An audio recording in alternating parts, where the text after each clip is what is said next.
All right, everyone, maybe I'd like to get started now. I hope you all have a glass of wine in your hands.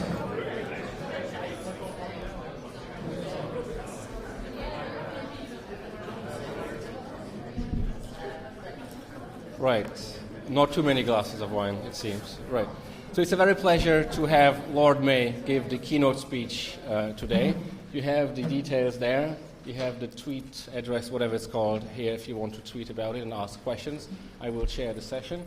It's a true honor to have Lord Mae here. Who is he? He is a professor at Oxford and Imperial College. He was the past president of the Royal Society. He was the UK chief scientific advisor to the government.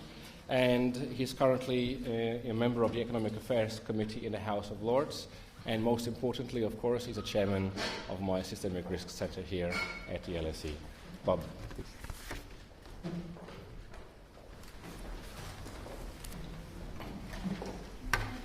Now I have to remember how this works.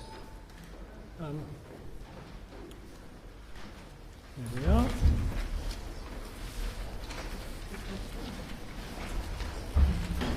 Good. I'm going to talk, the talk's roughly divided into 3 bits. The first bit I'm going to talk partly about how I got started in developing interests branching out of my earlier life, which started as a chemical engineer as an undergraduate, ended up with a PhD in theoretical physics, spent a few years at Harvard in the Division of Engineering and Applied Physics, went back to Sydney as a physicist, went to Princeton as a biologist, and now I seem to be transmogrified to a certain extent into a finance person. And I'm going to say a little bit about that and some of the parallels with systems in ecology.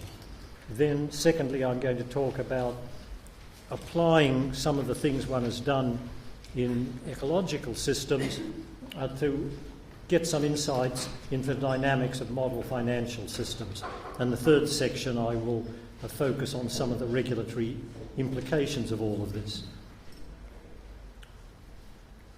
How do I point this out?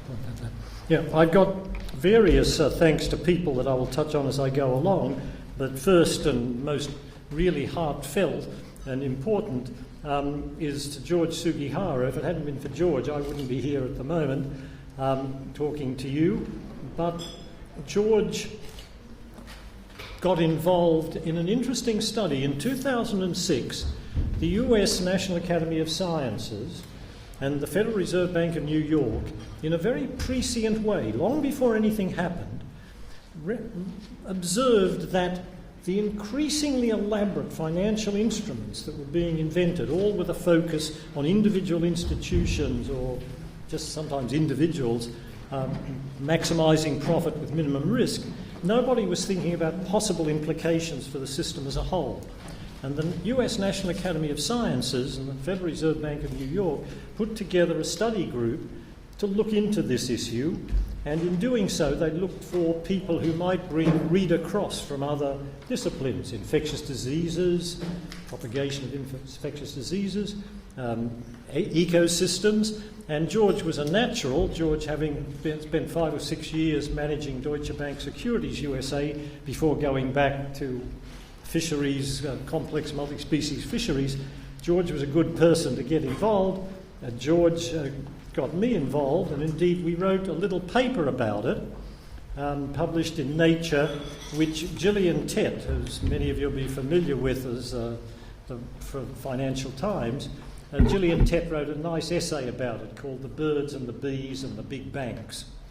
But she wrote that a few years after we actually published the paper, because the paper was also published before everything sort of went belly up. One of the things George did while he was on this committee, and I was not involved much in the committee as such, was ask, well, how are the banks in the USA connected up? And that prompted a study, and this is a diagrammatic, very impressionistic result of the study, which was built on monitoring some, if my memory is right, the first digit 7, but I forget whether it was 70,000 or 700,000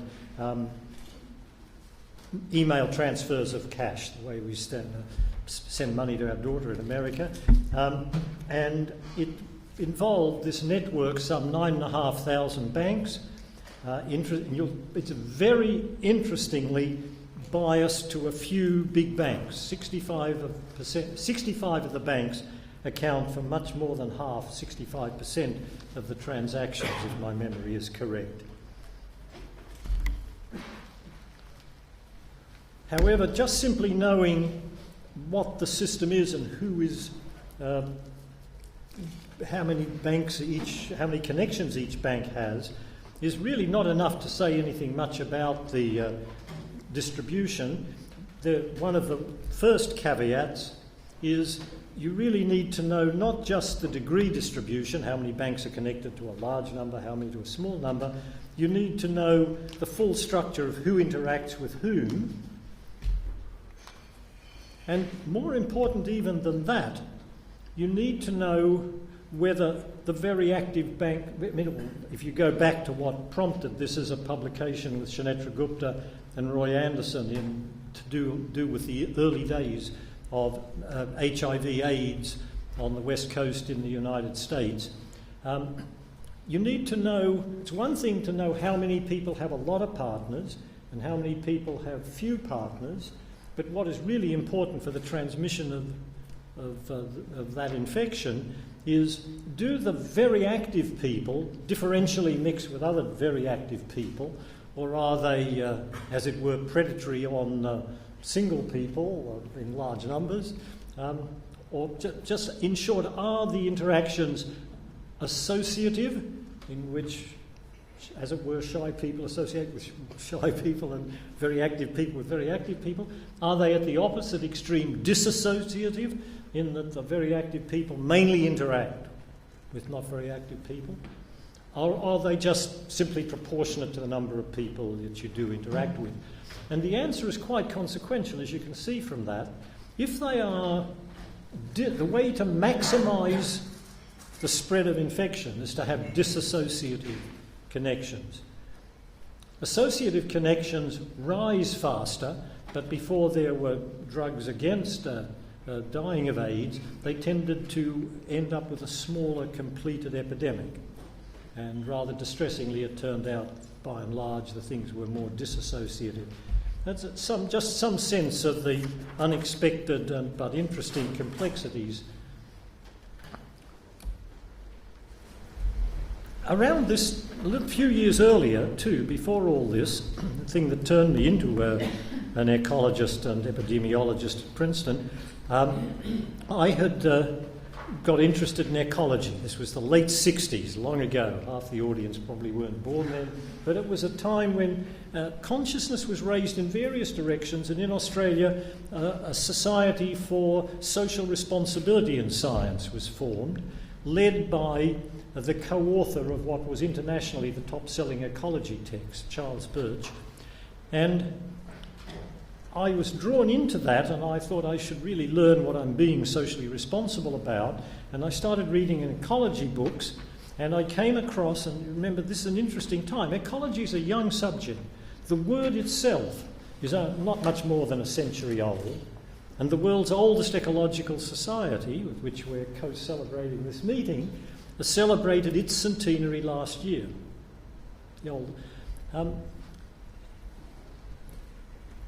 But it was its early days, very sensibly, were just describing things.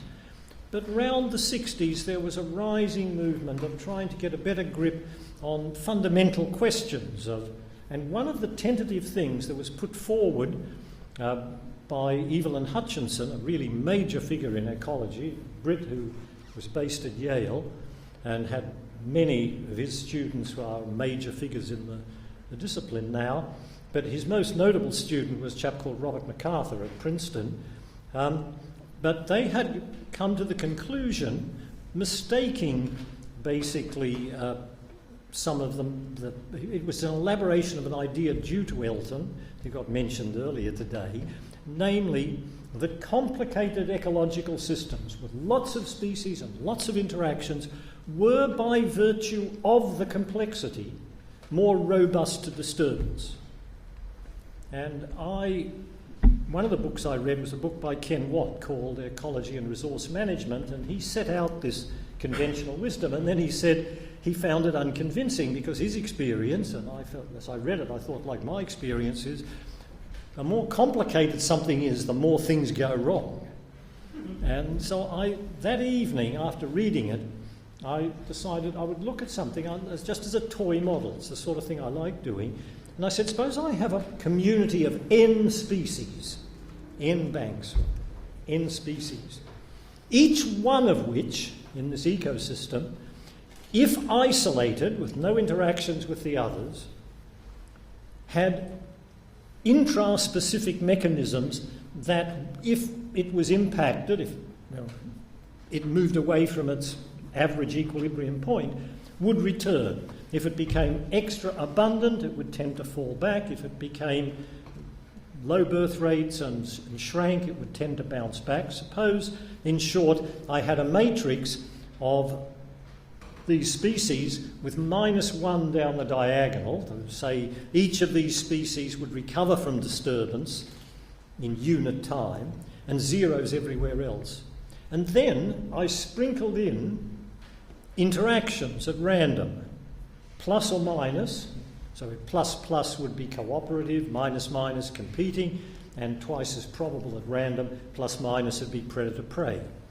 And each of these interactions, each species would have on average m of these interactions, and they would be of strength alpha.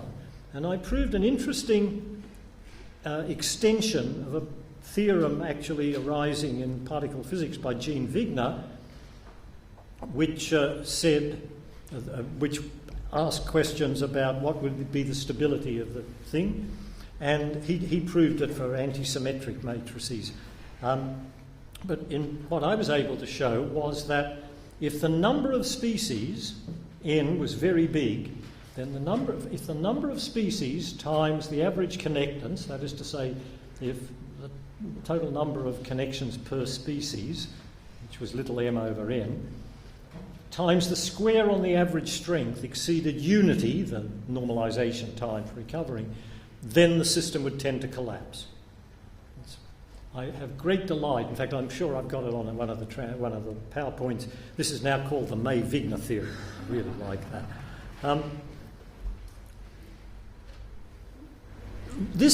What this said is real systems, real ecosystems are not randomly assembled. But what it did do is essentially redefine the agenda of research in this area, which is still continuing, because what you've got to ask is, in an ecosystem, there is a pressure towards getting more species and more complexity as more niches arise, as the thing gets more complicated, and then someone will appear to fill the niche. And so you have, in effect, a trade-off between evolutionary events driving more species and thus more complexity, and the instabilities these generate mitigating against it.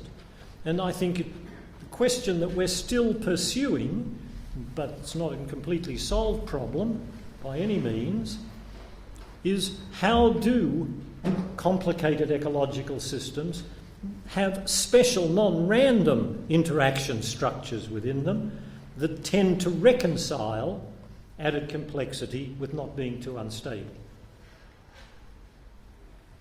And that is a quest still in progress, but there's good reason to believe it's not a foolish quest, because this very interesting paper by Jennifer Dunn at the Santa Fe Institute and Doug Irwin, suggesting that the Burgess Shale, the thing that attracted so much attention, a tentative reconstruction of the communities there revealed predator-prey ratios which are very similar to most modern ecosystems. But this is still at work in progress. So that was the background motivation. Now I'm going to sketch some read across to ecological things. And once drawn into this enterprise that George was involved with, things went pear-shaped, and I My first reaction always, and this is a very narcissistic lecture, but it'll get less so as we go on. But when I get involved, I have a very short attention span as a scientist, and I hop around a lot. But when I get into something new, I tend to try and think about what I think would be an interesting thing to do before I learn too much about it. And what I did in this case is I said, let me see how this theorem about too much complexity works here.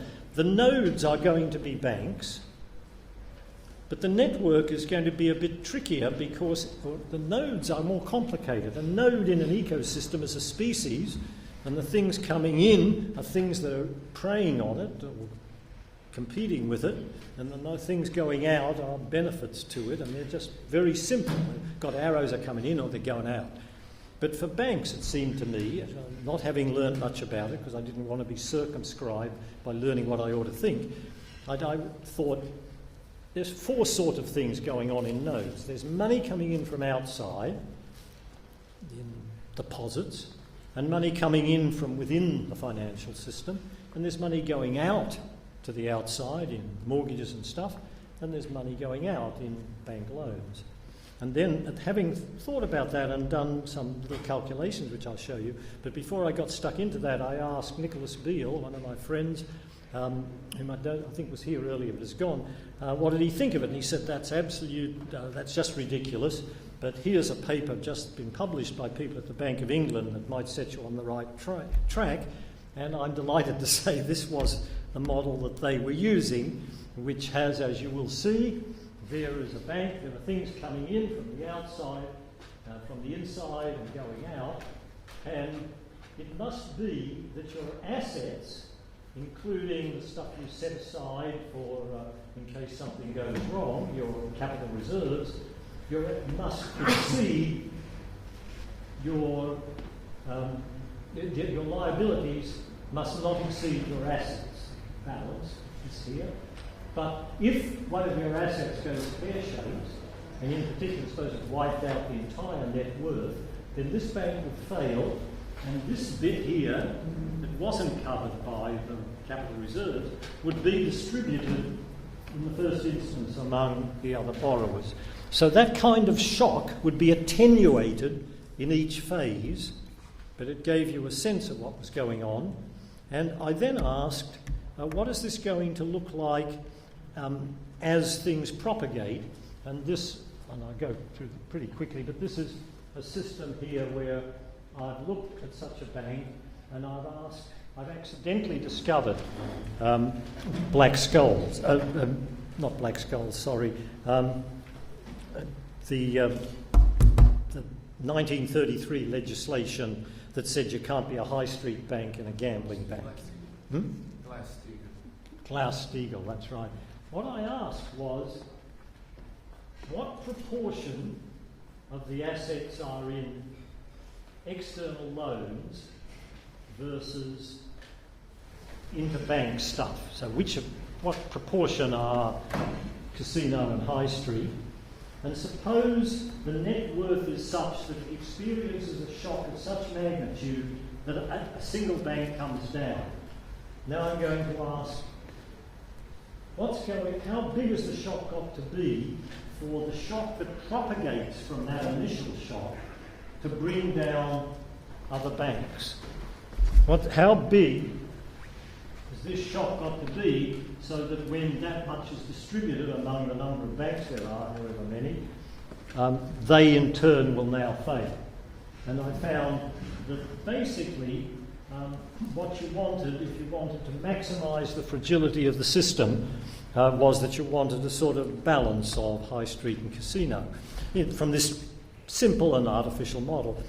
At this point, it was now clear that there were things wrong with the banking system, and I had got to know Mervyn King before he was actually governor of the Bank of England. It was while I was chief scientific advisor, and the ESSR, the Economic Social Sciences Research Council, very wise these days, was about to get a new director, and a committee was put together with 3 civil servants and myself as chief scientist and a token social scientist. And the three civil servants wanted one candidate, and I and the token social scientist wanted another candidate, and we prevailed. And I thought, this is an unusually wise and skillful social scientist, and it was Mervyn King while he was deputy governor. So at this point in this narrative, I called Mervyn and I said, I've been doing some things and I have what I think are some interesting ideas. Why don't we bring George Sugihara across from the States and a couple of other of my students who are doing interesting things on networks and just have a bit of a chat and so on. And we did that, and from that came the things I'm going to go on and talk about, and the work with Andrew Haldane and others. One of the first things that I did in elaborating this was go beyond the simplicity of the first model and start looking at exactly how you might do a slightly more realistic model of the system with different kinds of assets. But more importantly, and this was, I got the things I was doing now, I've done a lot of the Glass-Steagall thing I just did as an analytic approximation, but at this point I wanted to do some big computational things. And my PhD thesis way back in Sydney was the first big computation on the first mainframe in Australia. And it left me with an abiding desire, as many of my acquaintances know, to deal with computers through the medium of graduate students. So I got hold of a graduate student, Nim Arinapathy, who was a very, very able person. Now, he was a graduate student of one of my colleagues, Angela McLean, but he's now senior lecturer at Imperial College not many years later. And it was Nim who really said, what we need to do is characterise the way these things propagate is not just automatic debts being propagated, it's people getting scared. It's lack of confidence. And he said, let's try and include that, however crudely. And his idea, and this is his idea, is to first of all characterise the confidence of the banking system, the financial system as a whole, by calculating a sort of solvency health, the ratio of the value of all the assets you hold at a point in time as a ratio to the number of initial assets or their value, and a liquidity health, which was the fraction of the interbank loans that have not been tampered with. And that's a measure, that thing C, we take that as a measure of the confidence in the banking system, or in our model network banking system with a specified kind of over-dispersed network. And then we do an analogous definition of the health of an individual bank, and the analogy there of the sort of asset health is the value of the bank's assets against their initial value, and the bank's liquidity health is the fraction of the loans that the bank can settle immediately, either through liquidity, because it's got adequate liquidity, or selling short-term assets. And then, having calculated the health of each individual bank in the model and the overall system health, if you've got two interacting banks, I and J, and the product of their health is less than 1 minus the system's whole confidence thing, then both banks turn all their long loans into short as opportunity arises. And you can see if the confidence is high, that'll never happen. And as the confidence gets very low, that will easily happen. And more dramatically, if they get less than 1 minus c squared, which is always going to be smaller than 1 minus c, then both banks call in all the loans, and then we model that and look and see at the sorts of things that happen. And without going into sort of endless detail, this is the sort of thing we find. Suppose we have a system of banks. This is, if my memory is right, it's a system of some 200 banks. There's little banks and big banks. All the little banks are the same size.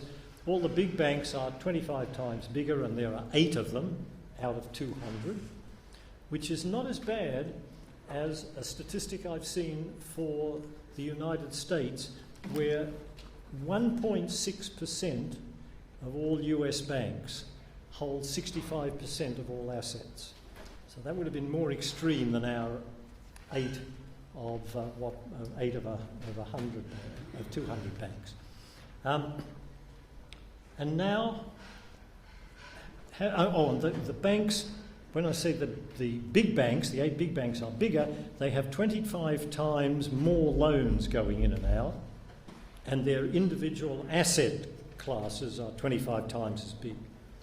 And I now let one of these banks, chosen at random, could be big or could be little, much more likely to be little, and that's the blue and that's the blue and the red line together.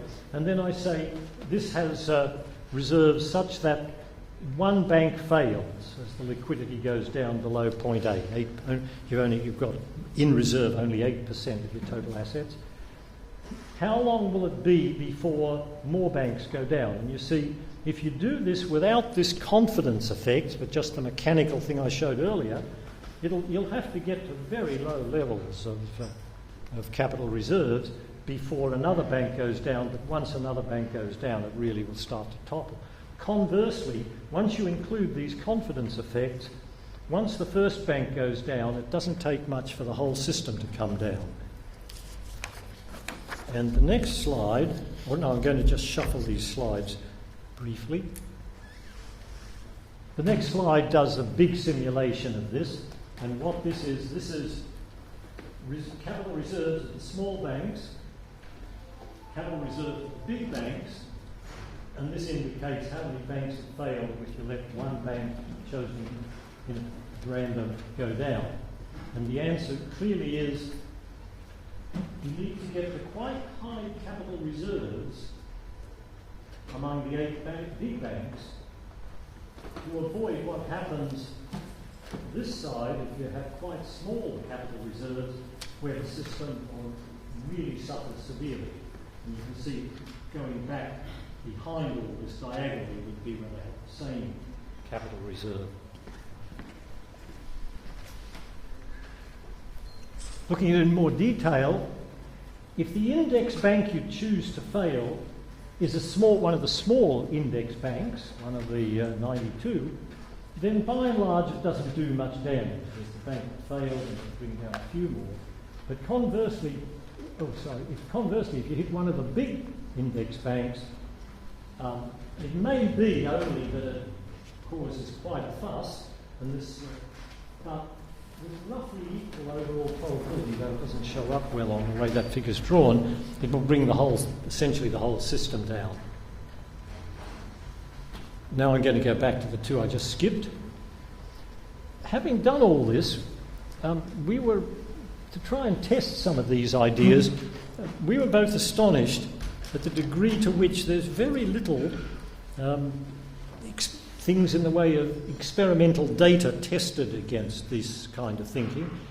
But there's a chap called Shin at Princeton who really is rather keen on this sort of stuff, and he accumulated the data from Morgan Stanley, first quarter of 96 to the second quarter of 2011, and then he did a sort of analysis asking what's the quarterly change in assets, quarter by quarter over that period, what's the quarterly change in debt equity, and he found that he had corroborated the tentative opinion, which had to worry more about debt than about equity. And so we went back to our model, not having known anything about this, but taking the same model and running it to see what it would have said Morgan Stanley would have done. And it is remarkably in agreement, and that we found rather reassuring.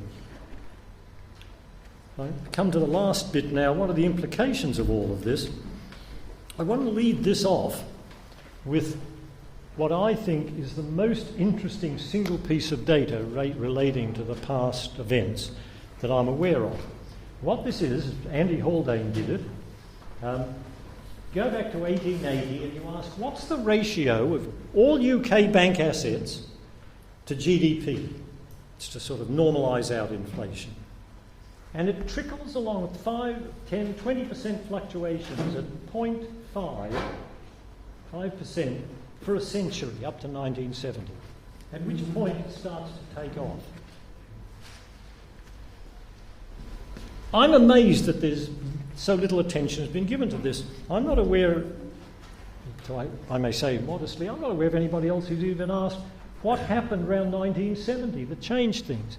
And I can tell you that around 1970 is more or less around the time when I was doing my PhD, when I was doing the PhD thesis on the bloody computer, and it was just beginning to give the computational ability to handle the way people invented ways of taking the same assets, splicing them and dicing them, selling them again, taking more rent from them. Nobody in their right mind thinks that the real assets in the UK banking system had increased from 0.5 to 8, but nobody was asking the question. And I think that really is a very distressingly revealing fact. On the other hand, it was my wife who found this. My wife is reading Robert Skidelsky's biography of John Maynard Keynes, and turns out by pure coincidence I knew I had a very interesting bloke sitting beside me on the economics affairs in the Lords, and very nice, and we often chatted. And I knew his name was Robert, but I didn't sort of relate to his second name, which is Skidelsky, until Judith showed me this quote from page 23 of the condensed version of the 3-volume thing, which rather summed up my own rather unkind view, which I have indeed published somewhere, in which I said the conventional mode of discourse in most of the economic discussions I'm familiar with would be more familiar to Socrates' Athens than to a post-Enlightenment physicist. Because people have ideas, they're clever people. They have ideas, and then they talk about the ideas, as Socrates did, as it were. And this is a more unkind way of saying the same thing. Now I'm just going to digress for a moment. This is from a paper that I wrote with some other people and Joe Stiglitz, who used to be our neighbour in Princeton. And it's weaving up to saying some things about what are the morals that arise from all this. This is what these things are. Sorry. That's a sort of rather unkind, and for people who can read quickly, that's a rather unkind view of some of the evaluation of these dodgy instruments. And underlying, insofar as there is a theoretical justification for the way these things were priced, and I'm drawing now from a very interesting paper that I'll cite explicitly on the next PowerPoint, but insofar as there is a pricing mechanism for these things, it largely relies on these things from the mythological landscape, global equilibrium, blah, blah. And there's a very interesting paper, and sitting just here, 3 seats back on this side, is Caccioli. These 3 people, when he was still in Trieste, did a really beautiful paper, a deliberately simplified model of derivatives, and looking at that in a competitive situation. And indeed, it's not only is it an elegant paper, but it's a really mathematically beautiful paper. It draws upon something, even the hardest thing I ever encountered in theoretical physics was a thing called the Ising theorem. And this calculation ends up being tougher than that. But what it does do, it suggests that once you get these things too complicated, they go belly up.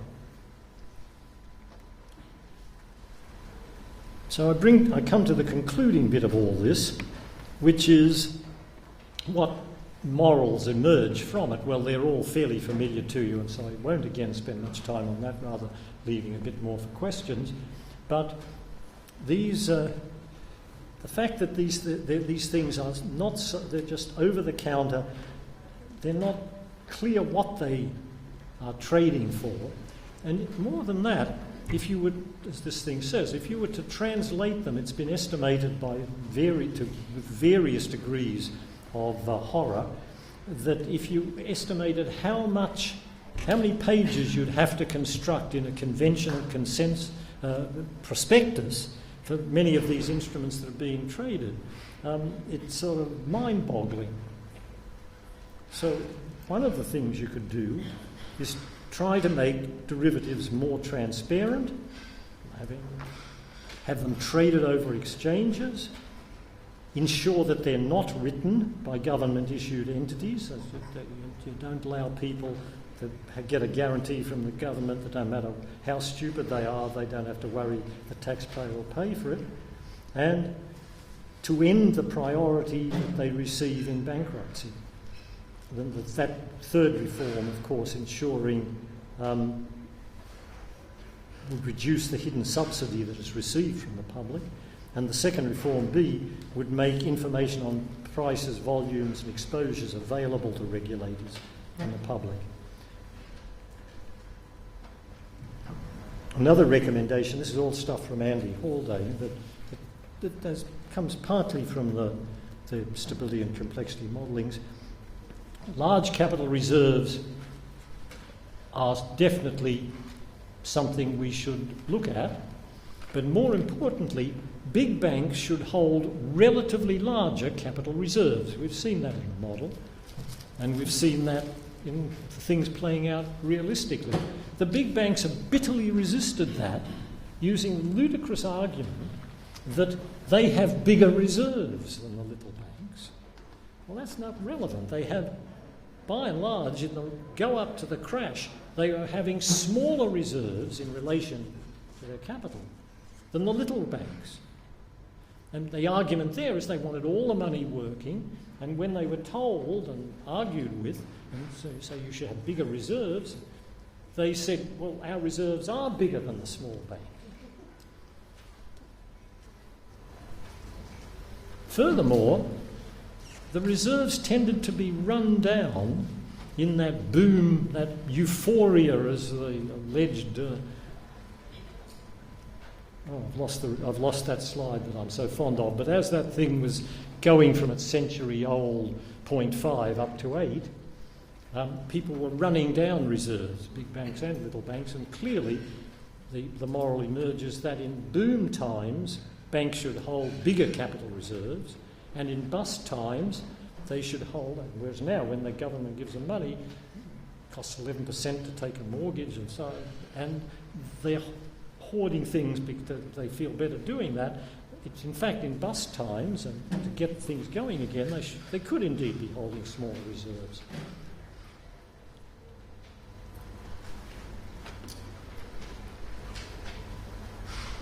I want to end by observing a couple of really good things that I don't have with me for distribution, but anyone who wants to get hold of them could be in touch with me. The first one is a superb essay by Benjamin Franklin at Harvard. Not Benjamin Franklin, Benjamin Friedman, the good Friedman. And he wrote a couple of years ago now, in the spring issue of the American Academy of Arts and Sciences, they have a big conference each year, he wrote a superb essay on the financial system. And one of the things he did, and I'm not quite sure what this means because I only know the words, but he said the cost of running the US banking system, but I'm not quite sure what he meant, I think mainly salaries, I suspect, the cost of running the US banking system 30 years ago was equivalent to 10% of all profits earned in America. Halfway to the present, 15 years ago, the cost was 20%, it doubled. And just before the crash, it was up to 33%.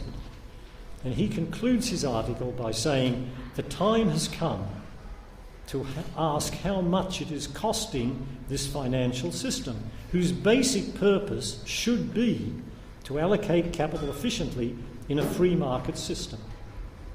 Now, I think it's a very wise and not particularly energetically acted upon recommendation. And I reckon two books I'm just going to mention in conclusion, and the last slide I'll put up. Oh, sorry, I've got a couple more slides. This was just showing how leverage went crazy. So I've got I must have forgotten to turn one of my slides over. Oh, you missed a few things. You missed some of the reorganisation of banking, but nothing really interesting, because I said them all anyhow. This is a set of banks, and along here is the amount of money involved in over-leveraged things, and up here is a sense of how over-leveraged they were. And the volume of the balloon is the magnitude of the thing. Oops, again, coming back to things we should be. This again. So I'll leave that. Those are some references people are interested in. But the two other papers, one I've only just become aware of. It was in one of the questions that's often posed. Well, first of all, last year, for about a year, we had a seminar series organised by David Vines, whom some of you will know, an economist at Oxford, and one of his colleagues, which was oriented to the notion of should there not be a duty of care for bankers, the way there is for the medical profession or the legal profession, so that when you behave really badly, you suffer quite draconian consequences.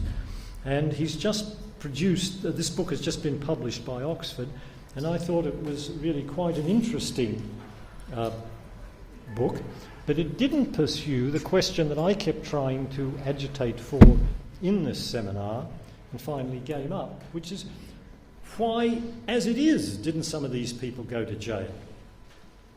And the head of Goldman Sachs, after all, who was aggressively marketing to clients instruments that they were taking a massive short position on.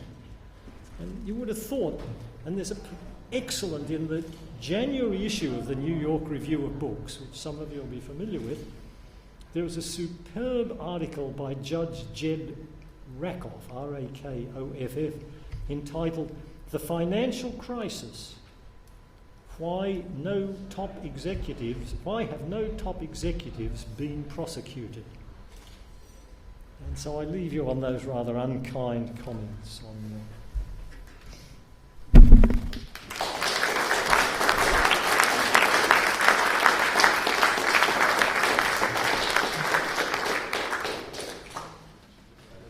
questions. I have no tweet questions, so I guess we have to go the old way and raise hands.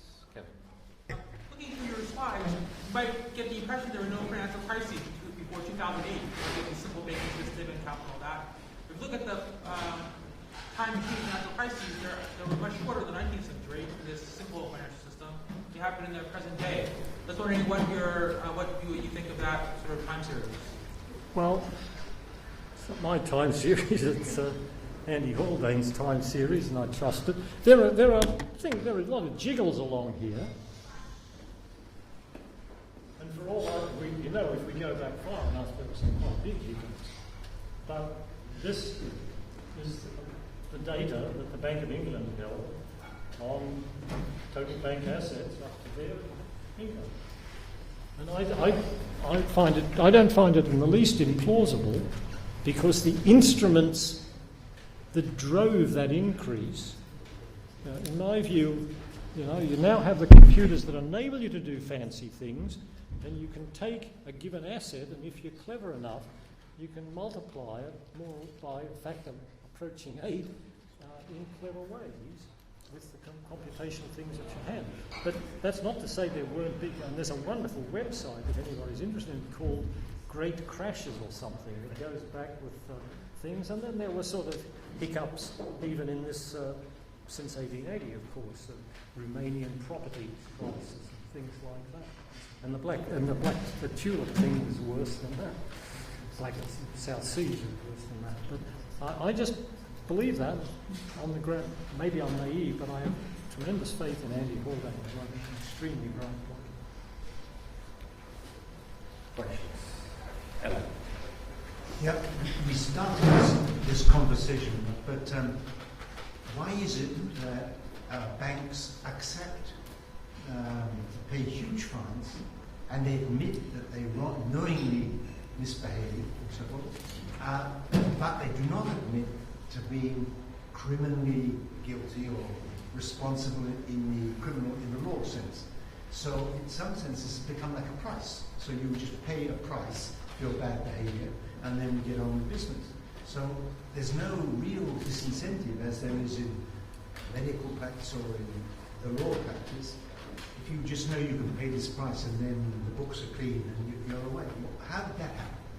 Well, I don't know how that happened, but we were having a conversation earlier today. You will remember the economics thing in Glasgow, where the Bank of England put on a special session, and the main session came in too late, and they had been having a presentation from the head of the Bank of Scotland, who had been explaining how virtuous he was and how nobody should, and how the notion that he should take any diminution of salary, for example, was really quite ridiculous. And you will recall that I expressed the opinion that I now express more generally. I did ask him, did he have no conscience, essentially, and was he aggrieved and such? I was really quite rude to him, and that was one of the liveliest sessions of the meeting. I can see how people who most of the people who did this probably didn't feel they were bad people. They just felt there was a bit of bad luck. They were doing something, trying to look after their clients. But I find it hard to believe that the major driver in this was the rent you could take from the activities you could generate that weren't available to you earlier. The thing that David Vines and others organised had people who had been involved in the Lloyd's thing. And there again, if you remember Lloyd's, here's this bunch of people who get money for doing essentially nothing except lending their name, and then all of a sudden they discover that they've agreed by lending their name that they're putting themselves at risk for having to pay for something that went pear-shaped. And they're very indignant and they don't want to do it. And I just find that peculiar. I guess I brought up as a Scotch Presbyterian. It may just be... But I think you can't rely on intrinsic virtue. What we need are stricter rules than we had and better oversight than we had. And certainly transparent. The fact that some of these markets were so opaque. Now, if you read one of the best essays on this, and many of you must have read, Buffett's letter to his shareholders of Berkshire Hathaway in 2000 and I forget the exact date, I think it was 2002, it was. He'd just taken over an insurance company that had lots of derivatives. And he took one look at them and got rid of them all, and in his letter he is explaining to his shareholders in 2002 why he got rid of them all. And he began by saying, these are financial instruments of mass destruction. He saw all that was wrong with them. So the voice was there, and from somebody, furthermore, with a better track record of managing money than most people. But I think you had a group of people riding on that, and no regulation that said if this goes bust, you're paying for it. And because in a sense it couldn't be, because much of the money was high street money. And then again, it goes right back to Glass-Steagall in a sense. Yes.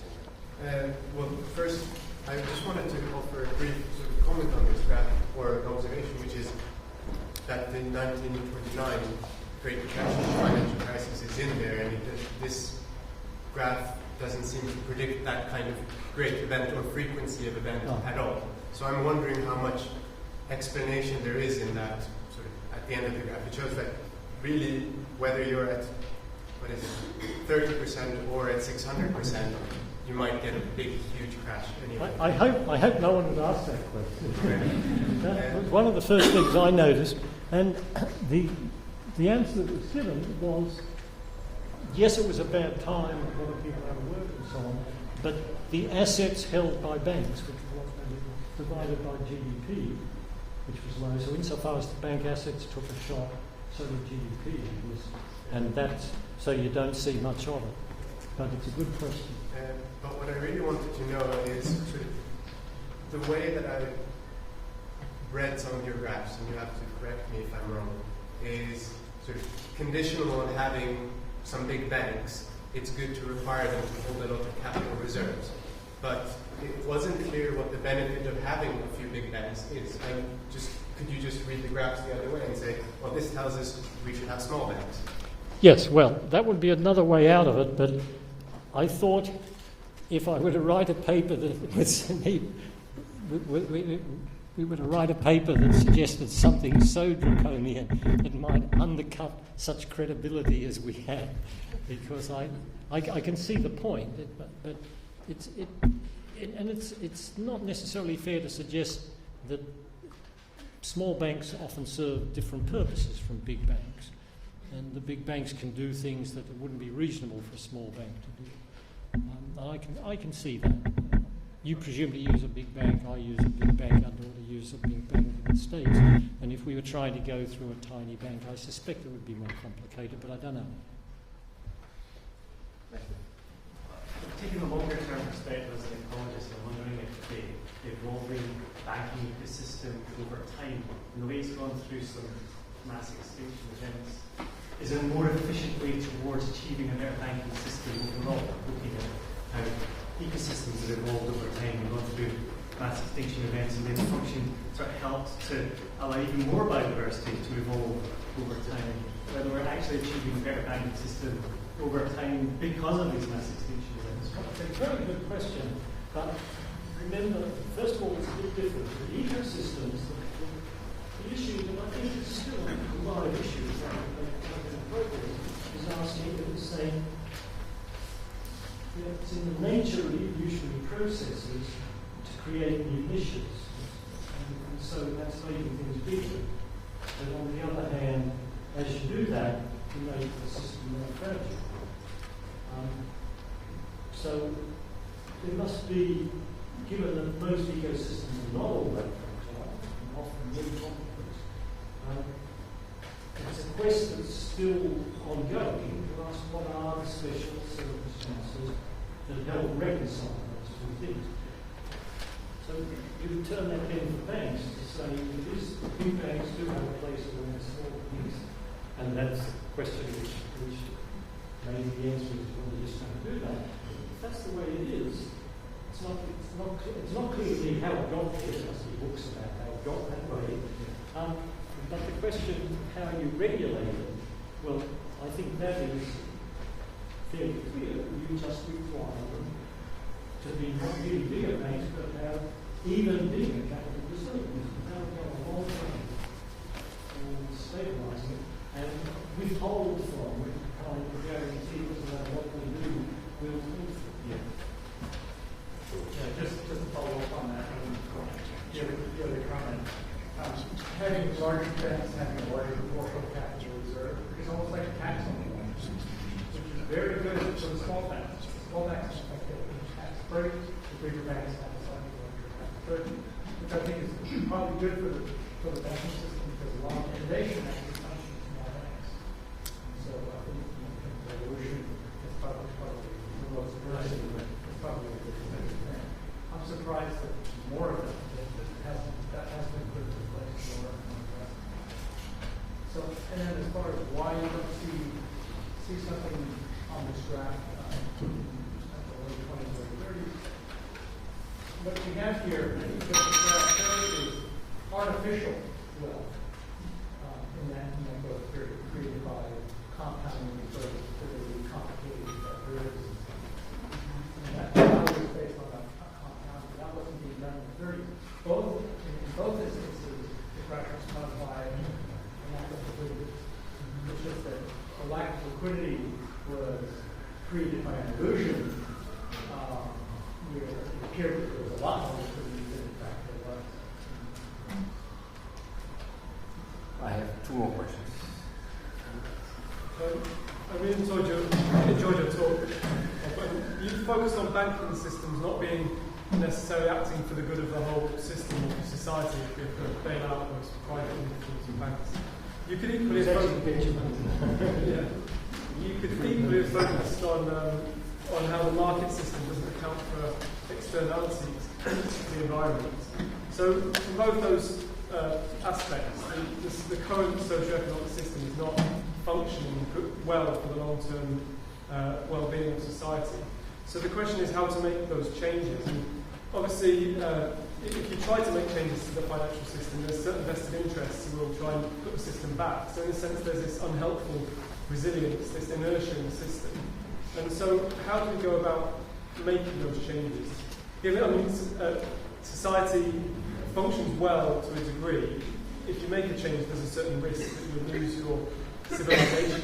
But actually, we need to make step changes. So what's your perspective on how we go about those changes? Well, I think I'm going to repeat myself a bit, because I think the way to fix it is to try and make sure that you keep a closer eye on leverage, you keep a closer eye on capital reserves, and you keep that closer eye in relation to the size and activity level of the thing you're looking at. And you do not offer a sort of blanket guarantee that you can do foolish things and the government will step in and compensate for them. And ideally, if you could, if you begin with Northern Rock, that was an interesting example of an extraordinarily useful bank. It was set up by Matt Ridley's father, coal mines and stuff, and it was a building society. It held local football teams and all sorts of social things. And then his father died.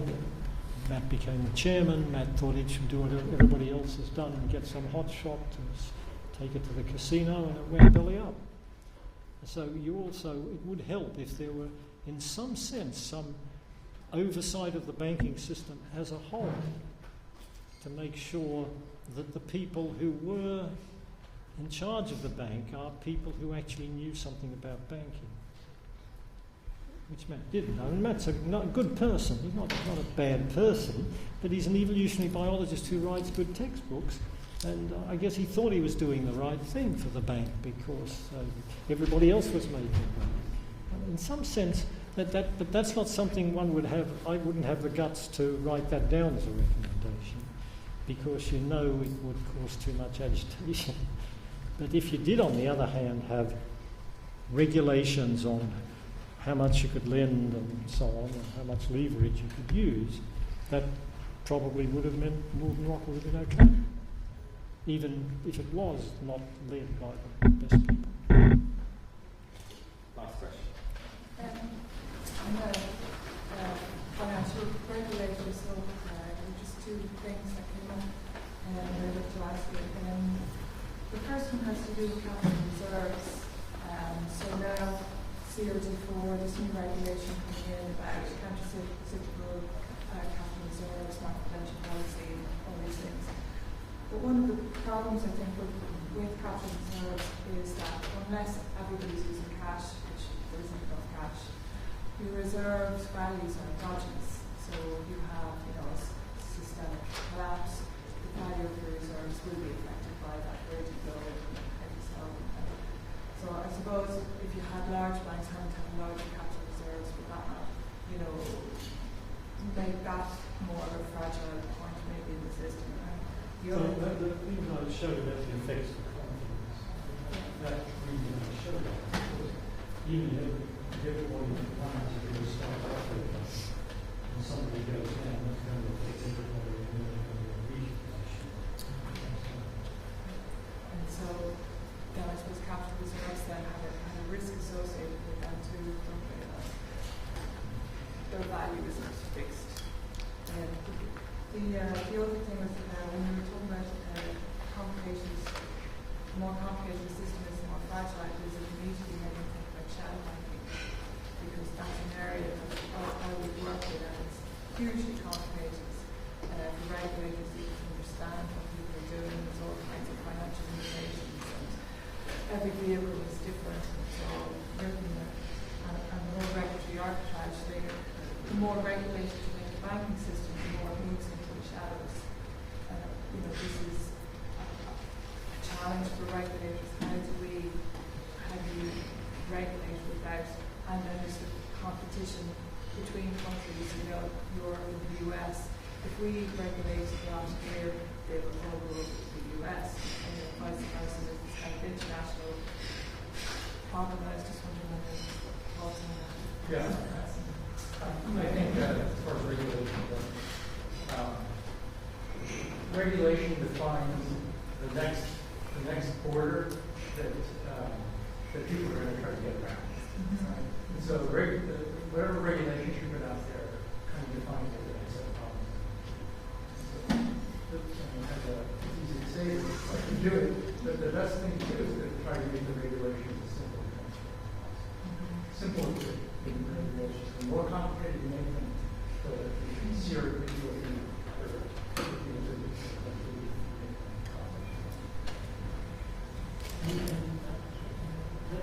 for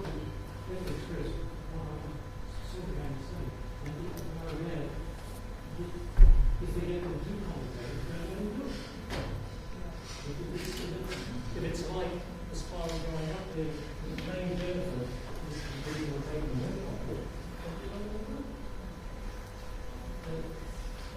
it's not going to be easy to enact. The difficulty being had already. So it's just getting people on Wall Street and the Vickers report, basically excellently done, widely consulting, and it's not arguing it. It's not nice. Basically, my feeling is, of course, it's not nice to move people in the system, but there are also a lot of people who are not nice. And they're going to resist things, and one just has to have the guts to push them through. That's why you've got to track you to account. You're not going to go out and misrepresent. Thanks, Bob.